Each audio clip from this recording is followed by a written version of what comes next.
ಎಲ್ಲರಿಗೂ ನಮಸ್ಕಾರ. ಇವತ್ತು ನಾವು ಚೆಲ್ಲಪಲ್ಲಿ ಸ್ವರೂಪ ರಾಣಿಯವರು ಬರೆದಿರುವ ನೀರು ಅನ್ನೋ ಒಂದು ತುಂಬಾನೇ ಪವರ್ಫುಲ್ ಕವಿತೆ ಬಗ್ಗೆ ಮಾತಾಡೋಣ. ಇದು ಕೇವಲ ಒಂದು ಕವಿತೆಯಲ್ಲ, ನಮ್ಮ ಸಮಾಜದ ಕಥೆಯನ್ನೇ ಹೇಳುತ್ತೆ. ಬನ್ನಿ, ಇದರ ಹಿಂದಿರೋ ಆಳವಾದ ಯೋಚನೆಗಳು ಮತ್ತೆ ವಿಷಯಗಳನ್ನ ಸರಳವಾಗಿ ಅರ್ಥ ಮಾಡ್ಕೊಳ್ಳೋ ಪ್ರಯತ್ನ ಮಾಡೋಣ. ಯೋಚನೆ ಮಾಡಿ, ಒಂದು ವೇಳೆ ನೀರಿಗೆ ಮಾತಾಡೋ ಶಕ್ತಿ ಇದ್ದಿದ್ರೆ ಅದು ಏನೆಲ್ಲ ಕತೆ ಹೇಳ್ಬಹುದಿತ್ತು ಅಲ್ವಾ? ಈ ಕವಿತೆ ಶುರುವಾಗೋದೇ ಈ ಒಂದು ಅದ್ಭುತವಾದ ಪ್ರಶ್ನೆಯೊಂದಿಗೆ. ನೀರು ಕೇವಲ ಒಂದು ವಸ್ತುವಲ್ಲ, ಅದು ನಮ್ಮ ಇಡೀ ಇತಿಹಾಸಕ್ಕೆ, ನಮ್ಮ ಸಮಾಜದ ಏಳು ಬೀಳುಗಳಿಗೆ, ನಮ್ಮ ಹೋರಾಟಗಳಿಗೆ ಎಲ್ಲದಕ್ಕೂ ಮೌನ ಸಾಕ್ಷಿ. ಹಾಗಾದ್ರೆ ಅದು ಯಾವ ಕಥೆಗಳನ್ನ ಹೇಳ್ಬಹುದು? ಈ ಚಿತ್ರವನ್ನೊಮ್ಮೆ ನೋಡಿ. ಇದು ಕವಿತೆಯ ಆತ್ಮವನ್ನೇ ಹಿಡಿದಿಟ್ಟಿದೆ. ಇಲ್ಲಿ ನೀರಿಗಾಗಿ ಒಂದು ಹಂಬಲ ಇದೆ, ಅದಕ್ಕೊಂದು ಪೂಜ್ಯ ಭಾವ ಇದೆ. ಇದು ಕೇವಲ ಬಾಯಾರಿಕೆಯ ಚಿತ್ರ ಅಷ್ಟೇ ಅಲ್ಲ, ಇದು ಘನತೆಗಾಗಿ, ಬದುಕಿನ ಒಂದು ಮೂಲಭೂತ ಅವಶ್ಯಕತೆಗಾಗಿ ಇರೋ ತುಡಿತದೆ ಸಂಕೇತ. ಸರಿ, ಈ ಕವಿತೆಯನ್ನ ಚೆನ್ನಾಗಿ ಅರ್ಥ ಮಾಡ್ಕೊಳ್ಳೋಕೆ ನಾವು ಇದನ್ನ ಒಂದು 5 ಮುಖ್ಯ ಭಾಗಗಳಾಗಿ ವಿಂಗಡಿಸಿದ್ದೀವಿ. ಮೊದಲಿಗೆ ನೀರು ಅಂದ್ರೆ ಬರೀ H2O ಅಲ್ಲ ಅನ್ನೋದನ್ನ ನೋಡೋಣ. ಆಮೇಲೆ ಅದು ಹೇಗೆ ಅನ್ಯಾಯಕ್ಕೆ ಸಾಕ್ಷಿಯಾಗುತ್ತೆ, ಹೇಗೆ ಪ್ರತಿರೋಧದ ಸಂಕೇತ ಆಗತ್ತೆ, ಅದರ ಸೃಷ್ಟಿ ಮತ್ತು ವಿನಾಶದ ಮುಖ ಯಾವುದು, ಮತ್ತು ಕೊನೆಗೆ ಅದು ಹೇಗೆ ಒಂದು ಹಕ್ಕಿನಿಂದ ಬರೀ ಮಾರಾಟದ ವಸ್ತುವಾಗುತ್ತೆ ಅಂತ ಚರ್ಚಿಸೋಣ. ಮೊದಲನೇದಾಗಿ, ಈ ಕವಿತೆ ನೀರನ್ನ ನಾವು ನೋಡೋ ರೀತಿನೇ ಬದಲಾಯಿಸ್ಬಿಡುತ್ತೆ. ನೀರು ಅಂದ್ರೆ ನಮ್ಮೆಲ್ಲ ಗೊತ್ತಿರೋ ಹಾಗೆ H2O ಅಷ್ಟೇ. ಆದ್ರೆ ಇಲ್ಲಿ ನೀರು ಒಂದು ಜೀವಂತ ಇತಿಹಾಸದ ಪುಸ್ತಕ, ನಮ್ಮ ಸಮಾಜದಲ್ಲಿ ನಡೆದಿರೋ ಹೋರಾಟಗಳ ಕಥೆಯನ್ನ ಹೇಳೋ ಒಂದು ದೊಡ್ಡ ಸಾಕ್ಷಿ. ಅಂದ್ರೆ ಈ ಕವಿತೆಯ ಪ್ರಕಾರ ಪ್ರತಿಯೊಂದು ನೀರಿನ ಹನಿಯಲ್ಲೂ ಒಂದು ಕಥೆ ಇದೆ. ಅದು ನೋವಿನ ಕಥೆ, ಕಣ್ಣೀರಿನ ಕಥೆ, ಅದಕ್ಕಿಂತ ಹೆಚ್ಚಾಗಿ ಮೂಲಭೂತ ಮಾನವ ಘನತೆಗಾಗಿ ನಮ್ಮ ಹಿಂದಿನ ತಲೆಮಾರುಗಳು ನಡೆಸಿದ ಹೋರಾಟದ ಕಥೆ. ಈಗ ಮುಂದಿನ ಭಾಗಕ್ಕೆ ಹೋಗೋಣ. ನಮ್ಮ ಸಮಾಜದಲ್ಲಿ ಶತಮಾನಗಳಿಂದ ನಡೀತಾ ಇದ್ದ ಅನ್ಯಾಯ, ತಾರತಮ್ಯಕ್ಕೆಲ್ಲ ನೀರು ಹೇಗೆ ಒಂದು ಮೂಕ ಸಾಕ್ಷಿಯಾಗಿತ್ತು ಅಂತ ಕವಿತೆ ಎಷ್ಟು ಅದ್ಭುತವಾಗಿ ಕಟ್ಟಿಕೊಡುತ್ತೆ ಅಂತ ನೋಡೋಣ.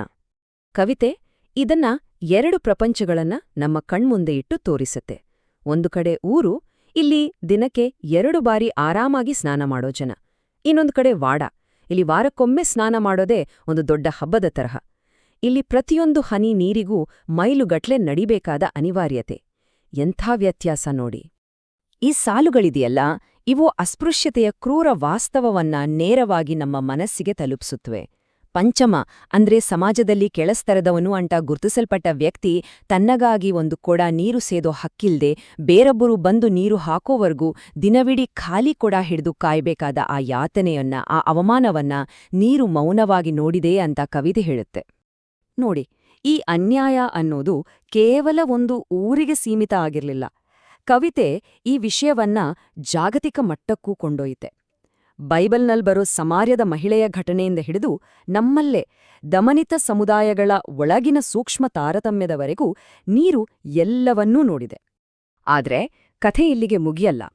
ನೀರು ಕೇವಲ ಮೂಕ ಸಾಕ್ಷಿಯಾಗಿ ಉಳಿಯೋದಿಲ್ಲ.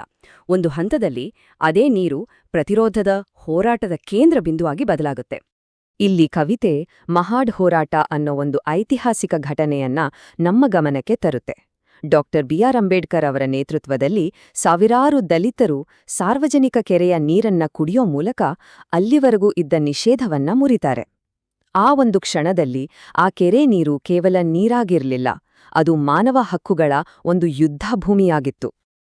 ಈ ಒಂದು ಸಾಲು, ನಮ್ಗೆ ನೀರು ಕೇವಲ H2O ಅಲ್ಲ, ನಮ್ಗೆ ನೀರು ಒಂದು ಮಹಾನ್ ಚಳುವಳಿ, ಇದು ಇಡೀ ಕವಿತೆಯ ಹೃದಯ ಅಂತಾನೆ ಹೇಳ್ಬೋದು. ಆ ಹೋರಾಟದ ಕ್ಷಣದಲ್ಲಿ ನೀರು ಸ್ವಾಭಿಮಾನದ, ಹಕ್ಕಿನ ಮತ್ತು ವಿಮೋಚನೆಯ ಸಂಕೇತವಾಗಿ ಬದಲಾಗಿಬಿಡುತ್ತೆ. ಇದೇ ರೀತಿ ವೈಯಕ್ತಿಕ ಧೈರ್ಯದ ಕಥೆನೂ ಈ ಕವಿತೆಯಲ್ಲಿದೆ. ಸುವಾರ್ತಮ್ಮ ಅನ್ನೋ ಮಹಿಳೆ ಜಮೀನ್ದಾರರಿಂದ ಅವಮಾನಕ್ಕೆ ಒಳಗಾದ ದಲಿತ ಯುವಕನ ಪರವಾಗಿ ನಿಂತು ತನ್ನ ಕೈಯಲ್ಲಿದ್ದ ನೀರಿನ ಕೊಡವನ್ನೇ ಎತ್ತಿ ಹಿಡಿದು ಪ್ರತಿಭಟಿಸ್ತಾಳೆ. ಆ ಕ್ಷಣದಲ್ಲಿ ಆ ಸಾಮಾನ್ಯ ಕೊಡ ಒಂದು ಶಕ್ತಿಶಾಲಿ ಅಸ್ತ್ರವಾಗಿ ಬದಲಾಗತ್ತೆ. ಮುಂದೆ ಕವಿತೆ ನೀರಿನ 2 ಮುಖಗಳನ್ನ ನಮ್ಗೆ ಪರಿಚಯಿಸುತ್ತೆ. ಒಂದು ಜೀವ ಕೊಡುವ ಸೃಷ್ಟಿಕರ್ತನ ಮುಖ, ಇನ್ನೊಂದು ಎಲ್ಲವನ್ನೂ ನಾಶ ಮಾಡುವ ವಿನಾಶಕನ ಮುಖ. ದುರದೃಷ್ಟವಶಾತ್ ಈ 2 ಮುಖಗಳ ಪರಿಣಾಮವನ್ನ ಅತಿ ಹೆಚ್ಚು ಅನುಭವಿಸೋದು ಮಾತ್ರ ಬಡವರೇ. ಇದು ನೀರಿನ ವಿನಾಶಕಾರಿ ಮುಖವನ್ನ ತೋರಿಸುತ್ತೆ. ಯಾವ ನೀರು ಬಾಯಾರಿದ ಗಂಟಲಿಗೆ ಸಿಗೋದಿಲ್ವೋ ಅದೇ ನೀರು ಕೆಲವೊಮ್ಮೆ ಇಡೀ ಸಮುದಾಯಗಳನ್ನೇ ನಾಶ ಮಾಡುವ ಕೊಲೆಗಾರ ಸುನಾಮಿಯಾಗಿ ಬದಲಾಗಬಲ್ಲದು ಅನ್ನೋದು ಎಷ್ಟು ಭಯಾನಕ ಅಲ್ವಾ? ನೀರಿನ ವಿನಾಶಕಾರಿ ಶಕ್ತಿಯೆಂದ್ರೆ ಬರೀ ಪ್ರವಾಹ, ಸುನಾಮಿ ಅಷ್ಟೇ ಅಲ್ಲ, ಅದು ಇಲ್ಲದಿದ್ದಾಗ್ಲೂ ವಿನಾಶಕಾರಿಯಾಗುತ್ತೆ. ಕವಿತೆ ಒಂದು ದುರಂತ ಘಟನೆಯನ್ನ ನೆನಪಿಸುತ್ತೆ. ಬೆಂಕಿ ಹತ್ಕೊಂಡಾಗ ಅದನ್ನ ನಂದಿಸಲು ಒಂದು ಕೊಡ ನೀರಿಲ್ದೆ ಇಡೀ ಮಾಲಪಳ್ಳಿ ಅನ್ನೋ ಹಳ್ಳಿನೇ ಸುಟ್ಟು ಬೂದಿಯಾಲ ಕಥೆ ಇದು. ಇನ್ನು ಕವಿತೆಯ ಕೊನೆಯ ಭಾಗ ನಮ್ಮನ್ನ ಇವತ್ತಿನ ಜಗತ್ತಿಗೆ ಕರ್ಕೊಂಡ್ಬರುತ್ತೆ. ಇಲ್ಲಿ ನೀರಿನ ಪಾತ್ರ ಸಂಪೂರ್ಣವಾಗಿ ಉಲ್ಟಾ ಆಗಿರೋದನ್ನ ನಾವು ನೋಡ್ತೀವಿ. ಈ ಸಾಲುಗಳು ಇದೆಯಲ್ಲ, ನೀರಿಗೋಸ್ಕರ ನಮ್ಮ ಹಿರಿಯರು ಪಡ್ತಾ ಇದ್ದ ದೈಹಿಕ ಶ್ರಮವನ್ನ ನೆನ್ಪಿಸ್ತೆ. ಮೈಲುಗಟ್ಲೆ ನಡೆದು ಭಾರವಾದ ಕೊಡಗಳನ್ನ ಹೊತ್ತು ತರುವಾಗ ಅವರ ಕತ್ತಿನ ನರಗಳು ಹೇಗೆ ಬಿಗಿದು ಸಿಡಿತಿದ್ವೋ ಅನ್ನೋದನ್ನ ಇದು ಚಿತ್ರಿಸ್ತೆ. ಅಷ್ಟು ಕಷ್ಟಪಟ್ಟು ರಕ್ತ ಸುರಿಸಿ ಪ್ರಾಣ ತೆತ್ತು ಪಡೆದ ಅದೇ ನೀರು. ಆದ್ರೆ ಇವತ್ತು ಅದೇ ನೀರು ಒಂದು ಬಿಸ್ಲೇರಿ ಬಾಟ್ಲಿಯಲ್ಲಿ ಎಷ್ಟು ಮುಗ್ಧವಾಗಿ, ಎಷ್ಟು ಸುಲಭವಾಗಿ ಕೂತಿರುತ್ತಲ್ವಾ? ಇದು ನಮ್ಮ ಇಂದಿನ ವಾಸ್ತವಕ್ಕೆ ಹಿಡಿದ ಕನ್ನಡಿ. ಇದೇ ನೋಡಿ ಕವಿತೆ ಹೇಳುವ ನೀರಿನ ಆಧುನಿಕ ಪಯಣ. ಒಂದು ಕಾಲದಲ್ಲಿ ಇಡೀ ಸಮುದಾಯದ ಸಂಪನ್ಮೂಲವಾಗಿದ್ದ ನೀರು ನಂತರ ಹೋರಾಟ ಮಾಡಿ ಪಡೆದ ಒಂದು ಮೂಲಭೂತ ಹಕ್ಕಾಗಿ ಮತ್ತು ಕೊನೆಗೆ ಇವತ್ತು ಹಣ ಇದ್ದವರಿಗೆ ಮಾತ್ರ ಸಿಗುವ ಒಂದು ಜಾಗತಿಕ ಸರಕಾಗಿ ಮಾರ್ಪಟ್ಟಿದೆ. ಹಾಗಾದ್ರೆ ಈ ಇಡೀ ಕವಿತೆಯನ್ನ ಸಂಕ್ಷಿಪ್ತವಾಗಿ ಅರ್ಥ ಮಾಡ್ಕೊಳ್ಬೇಕು ಅಂದ್ರೆ ಈ 4 ಪಾಯಿಂಟ್ಗಳನ್ನ ನೆನ್ಪಿಟ್ಕೊಳ್ಬೇಕು. 1. ನೀರು ಸಾಮಾಜಿಕ ಅನ್ಯಾಯದ ಸಾಕ್ಷಿ. 2. ಅದು ಪ್ರತಿರೋಧದ ಸಂಕೇತ. 3. ಅದು ಸೃಷ್ಟಿಕರ್ತ ಮತ್ತು ವಿನಾಶಕ ಎರಡೂ ಹೌದು. ಮತ್ತು 4. ಇವತ್ತು ಅದು ವಾಣಿಜ್ಯ ಸರಕಾಗಿ ಬದಲಾಗಿದೆ. ಸರಿ, ಈ ವಿಶ್ಲೇಷಣೆಯನ್ನ ಒಂದು ಪ್ರಶ್ನೆಯೊಂದಿಗೆ ಮುಗಿಸೋಣ. ನಾವು ಮುಂದಿನ ಸಲ ನೀರು ಕುಡಿಯುವಾಗ ಅಥವಾ ಒಂದು ನೀರಿನ ಬಾಟಲ್ ನೋಡಿದಾಗ ಒಂದು ಕ್ಷಣ ಯೋಚಿಸೋಣ.